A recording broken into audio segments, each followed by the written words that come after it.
So, ladies and gentlemen, and all variations thereupon, the spooky season is upon us. And in this season of ghosts and ghouls and all variations of horrors, what better way to spend our time than creating something to scare the pants off of those children that come to our door and ask for sweet things. So today what we're going to create is a mirror, a haunted mirror with a face that watches you as you move around the room. So if you want to see how to build such a thing with the power of science, then follow me.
Been applied to the surface of the perspex, giving it a two-way mirror. As you can see, while it's bright you can see through, but if we put it against a darker surface it becomes a mirror. And the idea is we're going to have a face in the box that's going to follow you. The mirror is going to sit at the surface, and most of the time, because it'll be dark inside, it will be a mirror. The light comes on inside and we'll be able to see the mask, this mask. But the mirror I didn't buy for this purpose, so it's a little smaller, you can see my camera, a little smaller than the actual box itself. So we're going to have to create something that's going to hold the mirror in position. So to do that I'm going to create two different sizes of cardboard frame.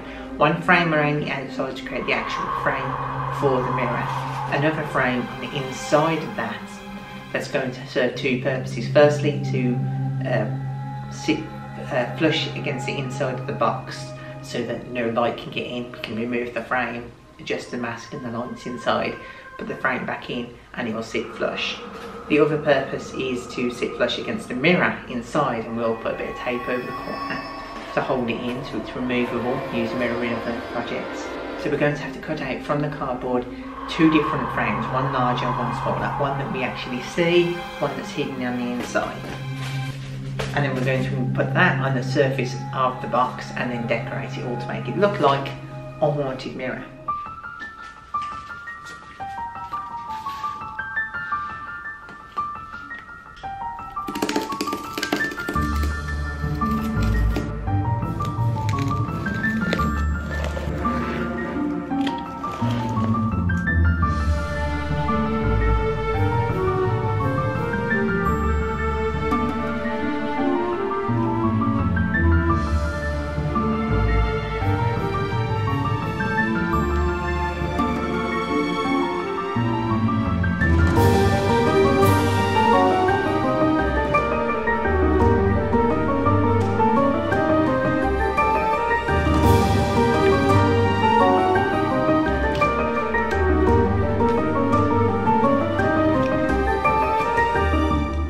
So the inner one does have a small gap at the top and bottom where it's not cut entirely straight, but the sides hold it firm, and with a bit of tape across on the other side across the corners, it should be held in place firmly enough. And once you put the outer frame on, the one that you'll actually see, it covers up the gaps anyway. So as I said before, I didn't buy this mirror for this project, so I don't want to get anything on the surface of it. So I'm going to leave the mirror insert till last. Now when it comes Now when it comes to having a face in the mirror that's going to follow you as you move, you might think, how on earth are we going to do that? How are we going to make a mask? Watch somebody as they move. Maybe we could put a motor underneath and have a sensor that looks for faces and tracks them. Well, it's actually a lot more simple than that.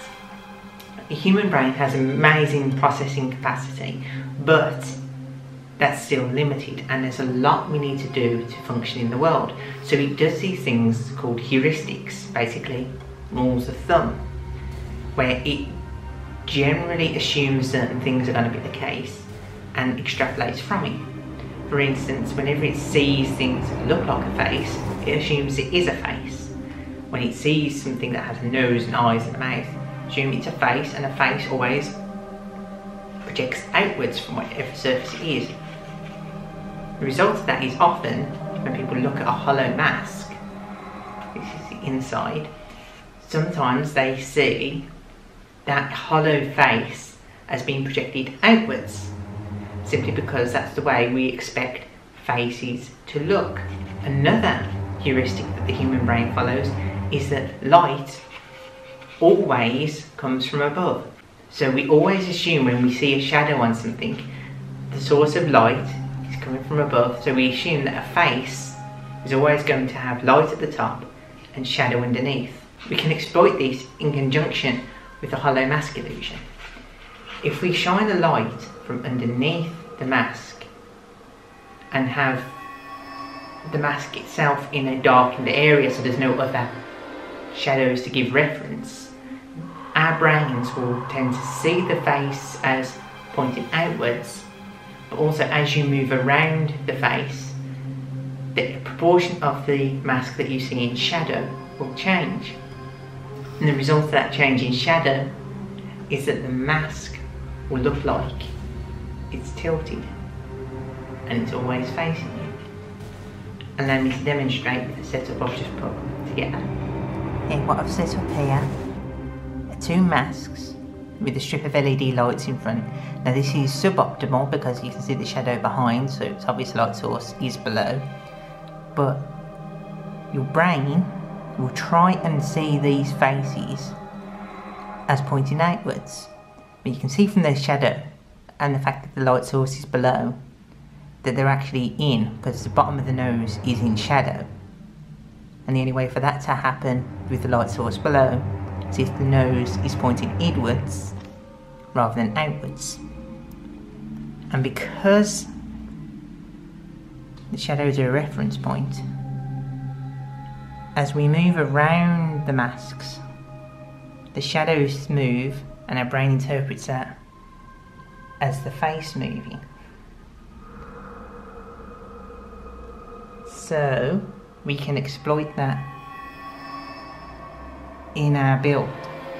If we place a mask in the middle of the box with a light source below it shining up, and with a completely darkened box so there's no reference shadows, the masks will always look like they're facing outwards and towards the viewer.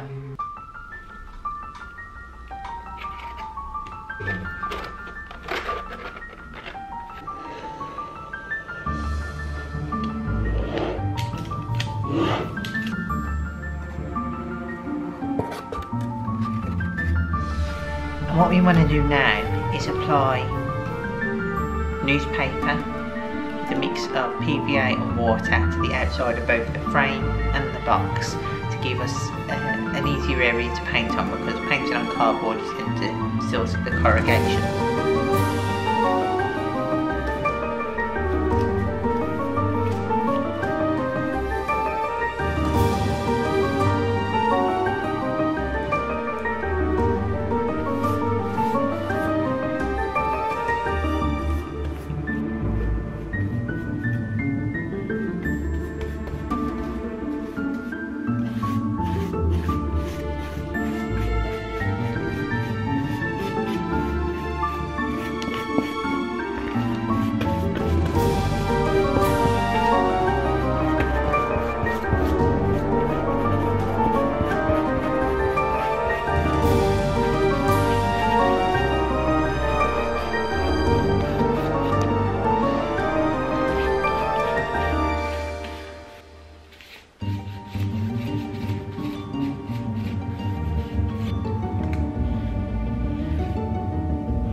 for this part, what I've done is I've cut a USB cable, and when cutting off any USB cable or any cable, you always want to leave some wire left over so that you can strip it back and expose the wires and reuse it. So this I won't throw away because this can be reused, but don't need it right now. What I need is the end with the actual main USB connection.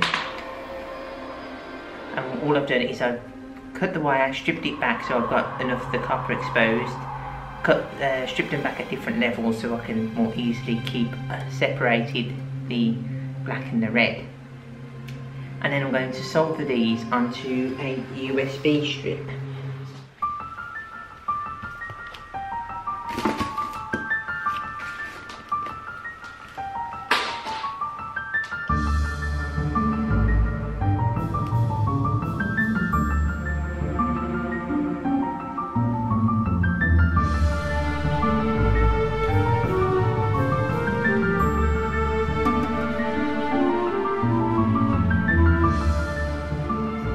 Okay, so as you can probably see, I've put some tape over where the wire runs so we don't see a white wire once the LEDs turn on.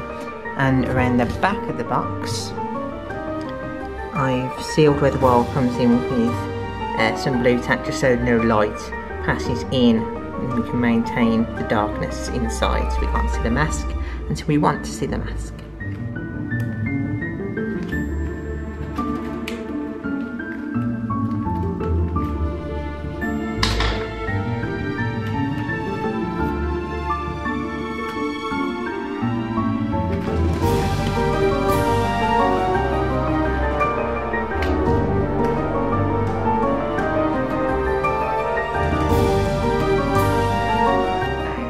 What I found through experimentation is often when I put the white mask into the box, it's reflecting a lot of light so that you can still see it through the mirror if the external light is too bright, as in during the daytime, or if the light source isn't completely behind the box. But you need a somewhat reflective surface so that you can see the mask and it has the proper effect with the shadows. If you had a black mask in there, you wouldn't see the shadows and you wouldn't get the mask following the effect. So what I've done is I've crudely got some charcoal and just covered the inside of the mask, just so it still has white bits that shine through, so you'll still be able to see the shadows on the surface and you'll still get the effect of it following you, but it won't be so reflective. So whilst the external light is bright, it doesn't matter that some of it's still getting through. The face should be largely hidden until we want it to be seen.